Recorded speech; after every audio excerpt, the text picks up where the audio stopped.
Hello student, कैसे हैं आप सब। एक बार पुनः आप सभी का आपके अपने चैनल शिव कोचिंग क्लासेस पर स्वागत है। और आज का स्टूडेंट ये टॉपिक है एनोड किरणें या कैनाल किरणें या प्रोटॉन की खोज। क्वेश्चन पूछा जाता है एनोड किरणों की खोज है ना कैसे हुई, या कैनाल किरणें किसे कहा जाता है, या प्रोटॉन की खोज पर टिप्पणी करिए। और क्वेश्चन इसके आगे भी पूछा जाता है एनोड किरणों के गुण। तो आपको इस वीडियो को अंत तक देखना है, पूरा सिस्टमेटिक ढंग से आप समझ जाएंगे। बस कोशिश करें ये जो डायग्राम बना हुआ दिख रहा है इस डायग्राम को अच्छे से समझने को, क्योंकि यदि इस डायग्राम को यदि आप अच्छे से समझ गए तो फिर आपको डाउट नहीं रहेगा, हमेशा के लिए क्लियर हो जाएगा और आसानी से आप क्वेश्चन का आंसर दे पाएंगे। तो चलिए शुरू करते हैं। तो स्टूडेंट इसको आपको समझना है, लेकिन इसको पहले रूपरेखा के रूप में समझते हैं। समझिएगा थोड़ा सा। जैसा कि आप लोगों को पता है कोई भी परमाणु है एक उदासीन प्रकृति का होता है, ठीक है ना। उदासीन का मतलब ये है कि कोई भी परमाणु उसमें यदि प्लस आवेश हैं तो उसमें माइनस आवेश होंगे, या कि यदि माइनस आवेश हैं तो कहीं ना कहीं प्लस आवेश भी होगा। अर्थात धनात्मक है तो कहीं ना कहीं ऋणात्मक होगा, या कि ऋणात्मक आवेश है तो वहाँ पर कहीं ना कहीं धनात्मक होगा। यानी समान मात्रा में होंगे तभी तो वो उदासीन होता है। तो चूंकि आपको पता है इलेक्ट्रॉन की खोज पहले हो चुकी थी। इलेक्ट्रॉन की खोज में प्लकर एवं क्रुक्स का महत्वपूर्ण स्थान था, है ना, जिसे कैथोड कहा गया। और उसके बाद जे थॉमसन ने इलेक्ट्रॉन का पूर्ण रूप से मतलब सिद्ध कर दिया कि इलेक्ट्रॉन होता है। इस इलेक्ट्रॉन की खोज के बाद गोल्डस्टीन ने सन 1836 में प्रयोग के आधार पर दर्शाया या सिद्ध किया कि वास्तव में उदासीन प्रकृति होने का कारण ये है कि जितना मात्रा में इलेक्ट्रॉन है उतने ही मात्रा में इसमें कहीं ना कहीं प्रोटॉन है। इनके किरणों को ही एनोड किरणें कहा गया।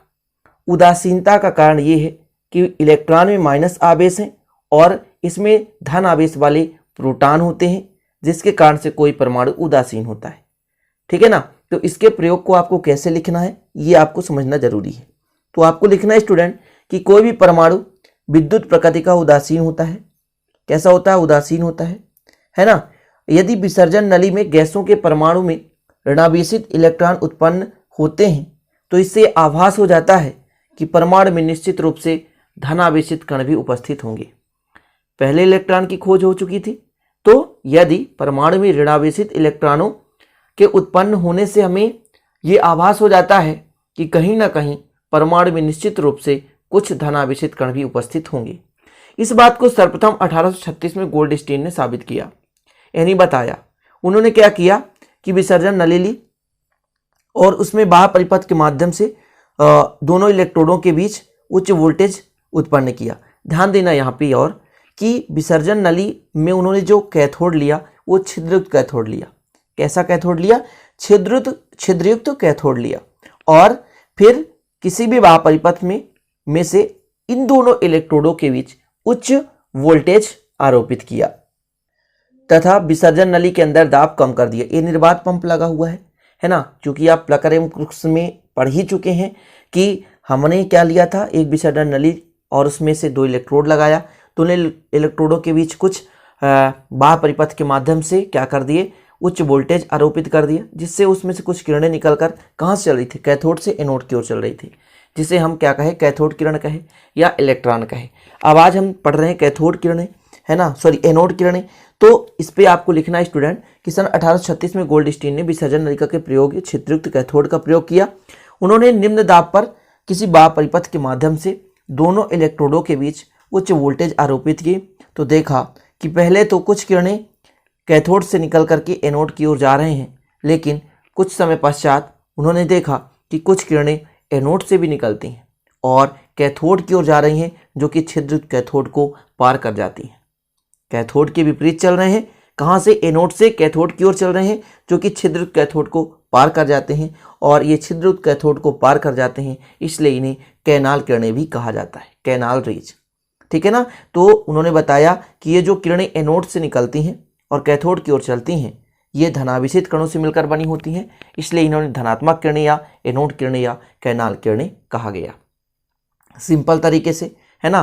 कैसे लिखना है कि कोई भी परमाणु विद्युत प्रकृति में उदासीन होता है और विसर्जन नली में जो परमाणु है ऋणावेशित के खोज होने के बाद इलेक्ट्रॉन के उत्पन्न होने से आभास हो जाता है कि कहीं ना कहीं परमाणु में स्टूडेंट धनात्मक आवेश के कण भी उपस्थित होंगे। तो इस बात की पुष्टि सन 1836 में गोल्डस्टीन ने एक विसर्जन नली के प्रयोग से बताया और बताया कि एक छिद्रित कैथोड लेकर के उसमें जब किसी बाह्य परिपथ के माध्यम से दोनों इलेक्ट्रोडों के बीच उच्च वोल्टेज आरोपित किया जाए तो कुछ किरणें पहले कैथोड से एनोड की ओर चलती हैं, ठीक है, कुछ किरणें कैथोड से एनोड की ओर चलती हैं, लेकिन कुछ समय पश्चात एक अन्य प्रकार की भी किरणें निकलती हैं जो कि एनोड से होकर के कैथोड की ओर चल रही हैं, जो कि छिद्रित कैथोड को पार कर जाते हैं, ठीक है। इसलिए ये कैनाल किरणें कहलाते हैं। और साथ में बताया गया कि ये धनात्मक किरणें होती हैं, धनावेशित कणों से मिलकर बनी होती हैं, इसलिए इन्हें धनात्मक किरणें या एनोड किरणें कहा गया। ठीक है स्टूडेंट, तो ये हो गया आपका मेन टॉपिक इसकी खोज के बारे में। आपको लिखना तो लिख सकते हैं, इसके बाद अपन को चर्चा करना है इनके गुणों के बारे में।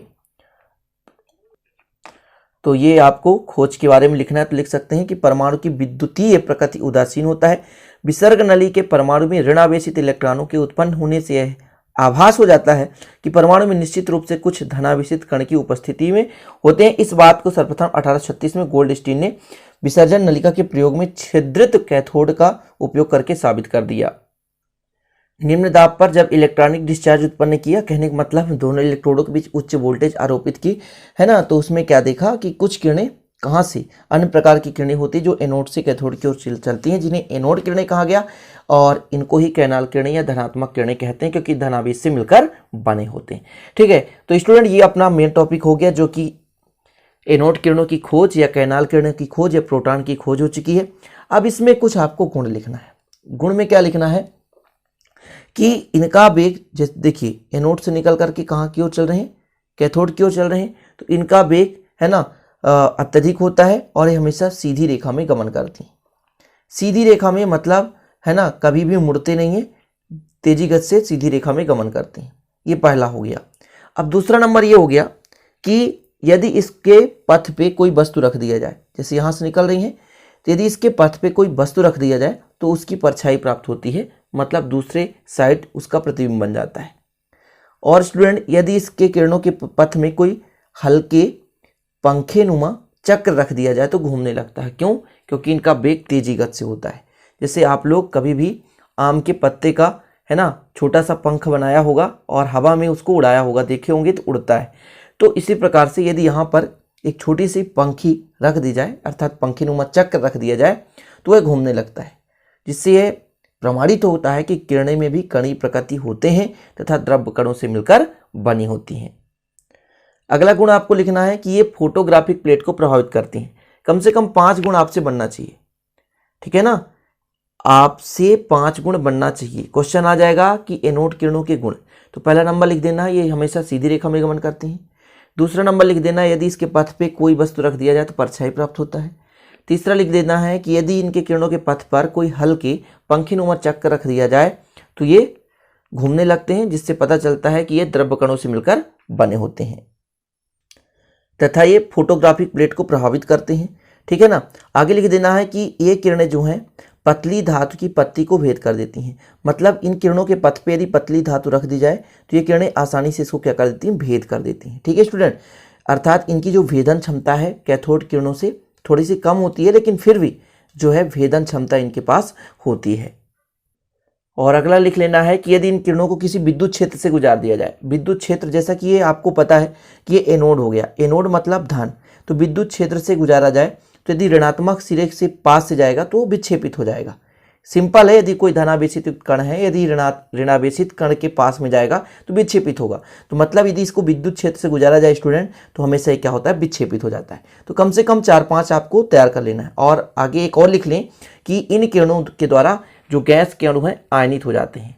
इनकी आयनीकरण क्षमता जो होती है कैथोड किरणों की तुलना में अधिक होती है, मतलब जो एनोड किरणें हैं गैसों को आयनित कर देते हैं।